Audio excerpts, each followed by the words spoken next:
Welcome, folks. I am Jaby Koay, joined by ACHARA KIRK. Sup? We're looking at mid-season sneak peek Marvel Studios' What If Disney Plus, as well as Marvel What If Episode 7 trailer, Multiverse Avengers breakdown, and Easter eggs from Emergency Awesome. So I haven't seen either of these things yet. That's why we're looking at it back to back. Very, very excited for the upcoming episodes of What If from Marvel. I sound like such an announcer.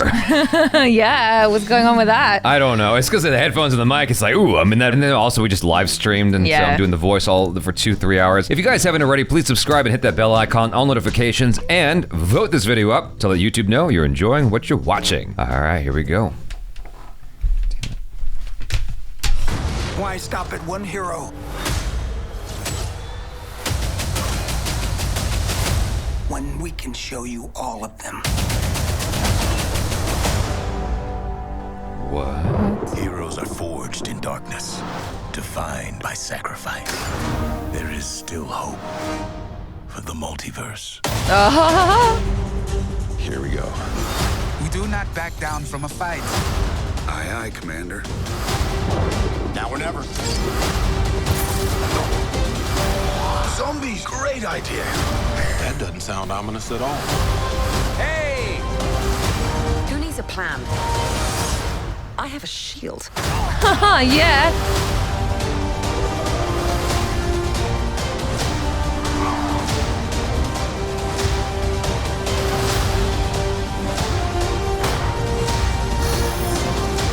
This is very rousing.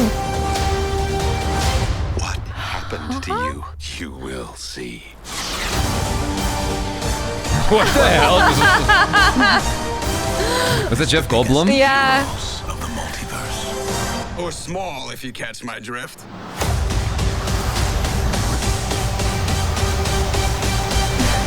What if? You know what they say when you're out of luck. Always go duck. I'm pretty sure no one says that. Now streaming only on Disney+. Oh, that was cute. Now streaming only on Disney Plus. I think if you weren't already watching this series, that trailer actually does a really good job of making you feel really excited, because it does feel like Marvel's going, oh, did you say you wanted heroes? Yes. Yes. You know, Yeah. I didn't do the joke very well, but you get what I No, mean, the right? joke would be, how many heroes from Avengers Yes. do you want? Yes. Yes. Yeah, they showed a lot of clips from stuff we've already watched, which is fine. It's just an amalgamation of everything from the show. But there were a few new things. There were new things there that we hadn't seen yet that definitely got me excited, because when you are watching the show and you see a mid-season trailer like that that's showing you clips from stuff you've already seen, it's kind of tricky, because you're like, wait, is this like a different angle from something we've already watched that they're going to show us in a later episode that has Right. yet to reveal itself? You know, nonetheless, it's exciting because there were clips there that were new to us. The one that stands out to me is Thor going, zombies, great idea. Yeah, I like You know, that. that's that's the first one that And Jeff Goldblum. Jeff Goldblum DJing. DJing, Yeah. yeah. And so here we've got Emergency Awesome, What If Episode 7 trailer, Multiverse Avengers breakdown, Easter eggs. Thank you, Emergency Awesome, for allowing us to react to this. Very much appreciated. Welcome back, everyone. This is my new Marvel What If Episode 7 trailer, also basically a trailer for the rest of the series, sort of like a mid-season trailer. There's a bunch of Easter eggs, and obviously they're hyping up the big Multiverse Avengers Endgame level crossover event that they're having with all the different universe versions of characters. So we'll Whoa. break it all down. If you're brand new to the channel, be sure to subscribe to get all the episodes. There will be a What If Season 2 of 9 episodes, and it sounds like they're going to try and release it next year, so we won't have to wait too long for them to continue this story after the What If finale this year. But careful for spoilers for everything that's happened on the show so far if you haven't been watching the episodes. But if it wasn't clear from all the different episodes already, all the different episodes up to this point have taken place in different universes. As the watcher narrates the beginning of each episode, he talks about how people create Nexus events like on Loki by making some different choice during a critical event in the previous sacred timeline version of events, the Infinity Saga of movies so far. That's what we call the sacred timeline, basically, even though they kind of blew that up at the end of Loki. But when the characters do that, they create a branch timeline that eventually, over time, turns into a fully alternate reality. During the Loki series, they call that moving past Redline. When a branch timeline moved past Redline, the TVA technology that Kang created was no longer powerful enough to erase the Nexus event. Just so you all know, this branch timeline stuff, these variants and whatnot, the MCU is making it out in this to be this very dramatic thing, which it is in the story. In the Right. confines of the story, it's very dramatic. But this happens every day, all the time. On a mathematical mathematical level none of us can calculate or understand ever. We can't even fathom. Right. It's happening all the time, and it's very normal. Do I stop recording this video, or do I keep recording this video and keep doing this watch along or this reaction video? Do I record this video or do I record a different video instead? Yeah, both have happened. Yeah. It's not Chekhov's gun. Schrodinger's cat? It's Schrodinger's reaction video. Oh. So, you know what I'm saying? Yeah. So I'm saying is like this happens all the time, and it's not a big deal. For every little idea, for every little decision you could have made, left or right, you went both. Schrodinger's reaction videos. That'd be something. The new branch matured into a fully alternate reality. Now, obviously, the reason for controlling all this on Loki was a little bit different. The He Who Remains version of Kang created the Sacred Timeline, which was basically his original timeline, to prevent all the other Kang variants from the multiverse from destroying all of reality.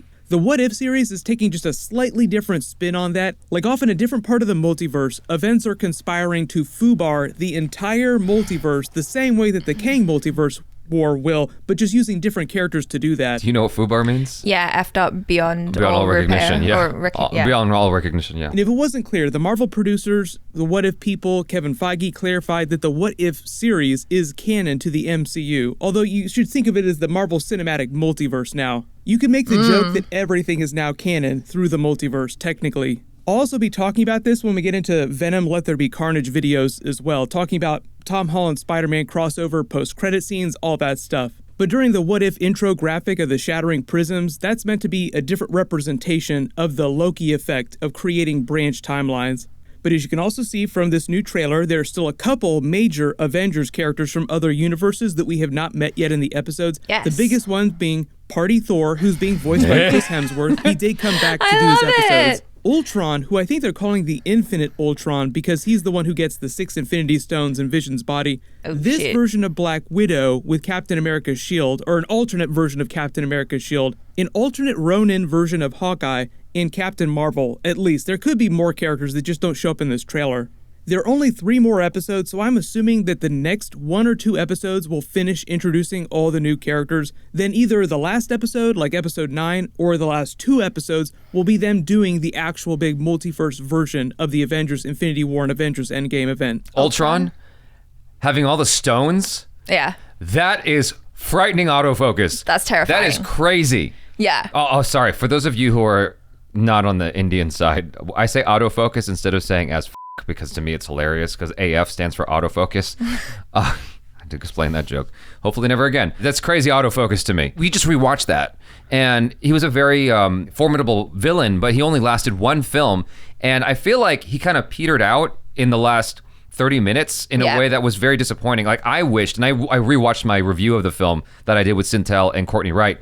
I wished they had borrowed a page out of the video game version of The Matrix. I think it's called The Path of Neo, where all the Agent Smiths combine into a giant Agent Smith. And I thought that would have been dope autofocus if Ultron became like a giant Ultron that they had to fight. Isn't that like 2.0? Yeah, exactly like 2.0. Yeah. That's another Indian reference. So I'm excited to actually see him back to see what kind of damage he's going to unleash and what, them having to battle him. That actually sounds super cool. Like that's nuts. I thought I saw Pepper Potts as well in a shot where she's like actually fighting.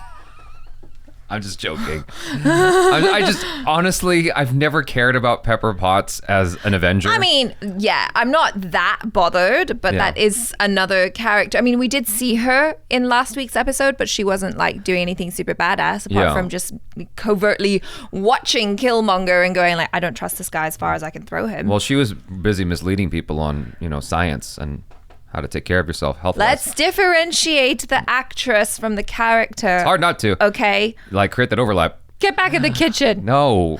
I just don't like, I'm just not a big fan of her as a hero, but whatever, it's cool. I get it. Wherein, based on some of this footage and the way the characters are talking, they fight both the Infinity Gauntlet version of Ultron in Vision's body, but also at the same time, while they're fighting him and his army of Ultron robots, it seems like Marvel zombies travel through the multiverse like they did in the comics and also join in the battle. And Ego the Living Planet joins with his version of Peter Quill to foobar their universe and possibly escalate things to a multiverse-level threat. So at bare minimum, it's sort of a 4-way standoff Avengers Endgame situation where you have the multiverse Avengers coming together from all the different universes, then Ultron and his army, then Marvel zombies, then Ego the Living Planet who gets a huge upgrade. I did have a theory during my What If Episode 5 Marvel Zombies video, because Janet Van Dyne was the patient zero for their universe, and they were blaming the zombie outbreak on a quantum virus, that either the zombies themselves could use Hank Pym and Janet Van Dyne's quantum tech to re-enter the quantum realm and use that to travel to other universes and infect the rest of the multiverse, which is kind of what happened in the comics, although they used a different way to travel the multiverse. Or the quantum virus could just spread through the multiverse on its own, infecting other realities. If it's quantum in nature, then it already has a connection to the multiverse. Because remember, in the Marvel Multiverse, there are infinite universes, but only one quantum realm. The quantum realm is sort of like the connective tissue between all different universes. Why? When did they establish that? That doesn't make any sense to me, but I also don't know science that well. I would think the quantum realm is... Okay, that doesn't make any sense to me. Maybe, okay, you just have to accept it, I guess. Well, yeah, I do. To me, it's kind of like the quantum realm is almost like this thing in the middle, like a nucleus or something. This analogy is not going to make any sense whatsoever. No, I get what you're saying. But say it's like right in the middle, and then everything else just branches out from the quantum realm, but the quantum realm is shared. Yeah, like the Earth's core. Sure. You know, we're all on the same planet in different countries or whatever, but like the middle is... The same. Same, yeah. Shared. No, I get what you're saying. That's actually a good analogy. I like that. But just the real world, it doesn't make a heck of a lot of sense to me. To me, each dimension, each universe would have its own quantum realm. I like this idea that the quantum realm is like the same, and then everything just like branches out. Why maybe the show should be called Why Not instead of What If? Why not? Because like at a Planck scale, I don't do science. Like everything is the same. So then what I'm saying is same. What I'm saying is the measurement is the same across the board. It's like it doesn't. Why would it be a connective tissue? That's what doesn't. It just doesn't make sense to me. But like this is an area where I have to just go. It's fine. It's like, I don't know, like Grand Central Station or something. Like all the trains have to go through there, but they're all going through different directions. That doesn't make any sense. Don't come to me for things making sense, Jaby. Like if I went into the quantum realm of your skin, right? On a quantum level, I mean, maybe I'm thinking of the word quantum in the wrong way. To me, quantum just means very, very, very small. This is very, very small. Exactly, right? But if I go into the quantum level, like a Planck scale on your skin or on your fingernail, it's not going to connect me to another universe. Well, that's what it says it does.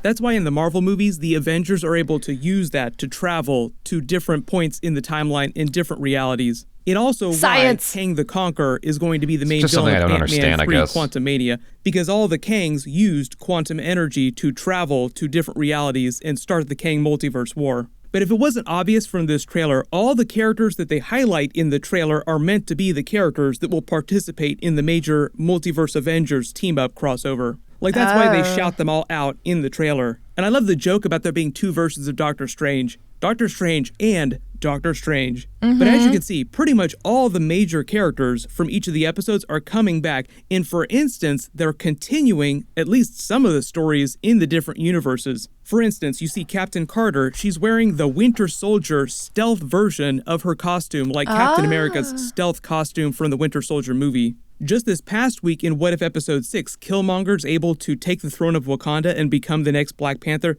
A lot of you were like, okay, you know, his plan to use Wakanda to conquer the world seems like it's going to happen in this reality. Why didn't they show us that happening? Because that would be pretty cool to see. Well, here's the thing with Captain Carter getting the new costume and some of the other characters that seem like they've had minor changes. If you remember some of the earlier trailers, you can actually see scenes of Pepper Potts, Shuri, and the Dora Milaje fighting together in Wakanda against Killmonger Black Panther. Woo! So clearly they intend on paying off the setup at the end of episode 6 and some of these other episodes. Like we see footage of Ego the Living Planet after the end of episode 2 where he came to get Peter Quill at the Dairy Queen, but you didn't see what happened right after that. The Watcher just implies that things are going to end really badly for this universe. But here you can see him in the moments after that scene merging with his Peter Quill, using their combined celestial energy to complete his plan of terraforming their universe. But here's the thing, there's only 3 episodes left, so I'm wondering if they're going to continue all these different universe storylines in a single combined episode. Like they'll use one episode to tell you what happened after the end of all the different episodes. Maybe like the end of episode 7 they'll start, or episode 8, just them showing you what happens next in all the different universes. Then while they're wrapping that up, something else happens to explain how they foobar all of reality and start crossing over all the different Avengers characters from the episodes, paying off the big Guardians of the Multiverse in the finale. One of my few minor complaints about the What If episodes so far is that I think they played it way too safe with the story twists in some of the episodes. Like, they could have gone way crazier. Really good example is the Dark Doctor Strange episode. It was fantastic. And I feel like they didn't actually lean into the Marvel of it all quite enough. Like, they didn't serialize the story enough with proper post-credit scenes to help hype up the multiverse crossover from the start, the way you would expect them to do with post-credit scenes in Marvel movies. Well, every time we watch an episode, we always kind of try and scrub ahead because we keep expecting like an end credit scene. And I think he's right. That is a bit of a missed opportunity because, you know, each one could have a cute little end credit scene to kind of clue us in as to what might happen later on, and everyone would be losing their damn minds. Yeah, absolutely. Yeah. We should have seen at least a couple post-credit scenes by now, making it clear that the multiverse crossover was going to happen. The only way you'd have known about that would be if you watched all the trailers with a fine-tooth comb, like zoom and enhance on all the different frames, or if you watch my videos. Hopefully they'll use this to retune the episodes for season 2. Just make it like a little bit clearer and get a little bit crazier. Also, if you didn't know, they are doing Loki Season 2. I've already done a couple videos about that. Some of the Marvel Disney Plus series will get Season 2s. And what's going to happen after the What If finale, if it wasn't clear, is that the Hawkeye series will be like the next big Marvel Disney Plus series. But that's not starting till the end of November. I've already done a couple big Hawkeye trailer videos, so I'll link those at the end of this and down in the description. But the other big thing you probably realized about this giant what-if multiverse crossover with all the Avengers characters is that it's a good test case for a live-action Avengers Secret Wars movie series. Because there's no way you could pay off a full Secret Wars storyline in a single Avengers movie. Even the Russos, when they were promoting Avengers Infinity War and Avengers Endgame, were like, you know, it would be really cool to do an Avengers Secret Wars movie series. We would have to do a couple movies for it, but it would be really cool. That was a really fun video. Yeah. Yeah. I really hope that we get maybe more than one episode to wrap up everything that they're setting up in the past several episodes of this show so far. Because I feel, you know, like one of the comments that you made about last week's episode was you felt that it was kind of rushed. And I feel like if they do this thing where, you know, they take the next 2 episodes to have a few more different, you know, stories set in different universes, if they go ahead and then just use the last episode to wrap everything up, that would be too quick. Because there's so much going on. If it was a longer episode, it'd be all right. Yeah, if it's a longer episode, if they go for like a 45-minute or close to an hour episode, then maybe. But, you know, if they do take a couple episodes at least to kind of start tying everything in, so like make it like a 2-parter finale, maybe, I think that would be really cool. Because then, you know, all of these different details that we've been watching in the episodes so far, you know, hopefully they can come together in a really cool way and things can get paid off and we can see what happens when everything just goes absolutely batshit crazy. I wish that there was more excitement around this show because it's very clear that this is going to tie in to the films. Yeah. It's going to inform what happens in the films, and it's not like a long series like Shield. Yeah. You know, like that's a commitment, right? This is a quick 30-minute thing. And I think that the reason why it's so short is because it's really just meant to, it's like a long trailer, you know? Right. It's meant to just get you hyped for what will come. Also kind of to set you right mentally, because in order to get into these very complex ideas of like the multiverse crossover and all that stuff, you kind of have to prime people a little bit and go, okay, that's almost like leveling up your audience to deal with the bigger things. Well, yeah, and I feel like they're starting to do that with this, and then we're going to get No Way Home, we're going to get Multiverse of Madness. Right. So it's like just gradually, like we're scratching the surface about this idea of the multiverse and everything. But, you know, like I have friends who are more casual Marvel viewers, and some of them are even like, is it even worth watching this show? Like, should I be watching it? And I'm like, absolutely, you should be watching it if you want to know what's going on or what's going to happen. It's not, for the person who's more casual, like we're casual viewers, but for the person who's more casual than us, I don't think it's as engaging as it is for people who are like us or more hardcore fans. More hardcore, yeah. Because it's like, why? It's this. I think we're casual plus. Okay, thank you. Yeah.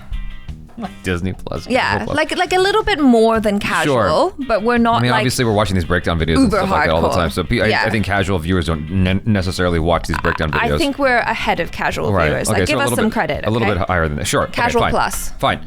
But what I'm trying to say is, for those who are just casual viewers, the what if is not honestly the most engaging storytelling. It's like, for us, it's very cool because we are projecting a lot onto the surrounding bits, and we are filling in the blanks for the show, and we are very accepting of the truncated narrative because we're like, we are using our imagination to fill in the rest of it. Yeah, or like, we remember these scenes from Iron Man 1, and Sure. that's really cool. Like, it looks the same, Right. blah, blah, blah. Yeah. And we can also kind of project what's ahead and go, this is where that's going to lead to this, and that's going to this. This is the connective tissue. And so even though the show is like breaking it down for you, I think that just narratively, it's not as strong as other Marvel stuff that's come out already, whether we're talking about a show or a movie.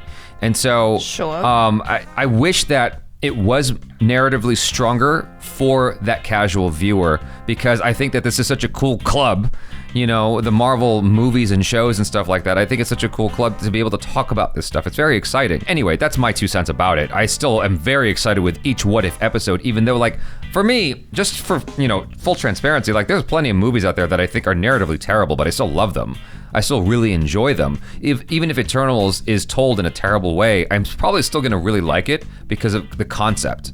I think the concept is so cool. Yeah. Matrix Reloaded and Revolutions, not great movies by any stretch, but I still will watch those over and over again because I think they're super freaking cool. That's the kind of person I am when I say, narratively good or bad or whatever like that. It's subjective, so take it with a grain of salt. Also, Party Thor. I love all the incarnations of Thor, like Thor, Fat Thor, Party Thor. Yeah. Like, give me more Thor. You guys, thanks so much for hanging out with us. Hopefully you enjoyed that. Do let us know your thoughts, feelings, theories in the comments below. Educate us if you can. Subscribe if you haven't already. Hit that bell icon, all notifications. Vote this video up, please, to let YouTube know you enjoyed what you watched. I'm Jaby Koay. This is ACHARA KIRK. Peace out.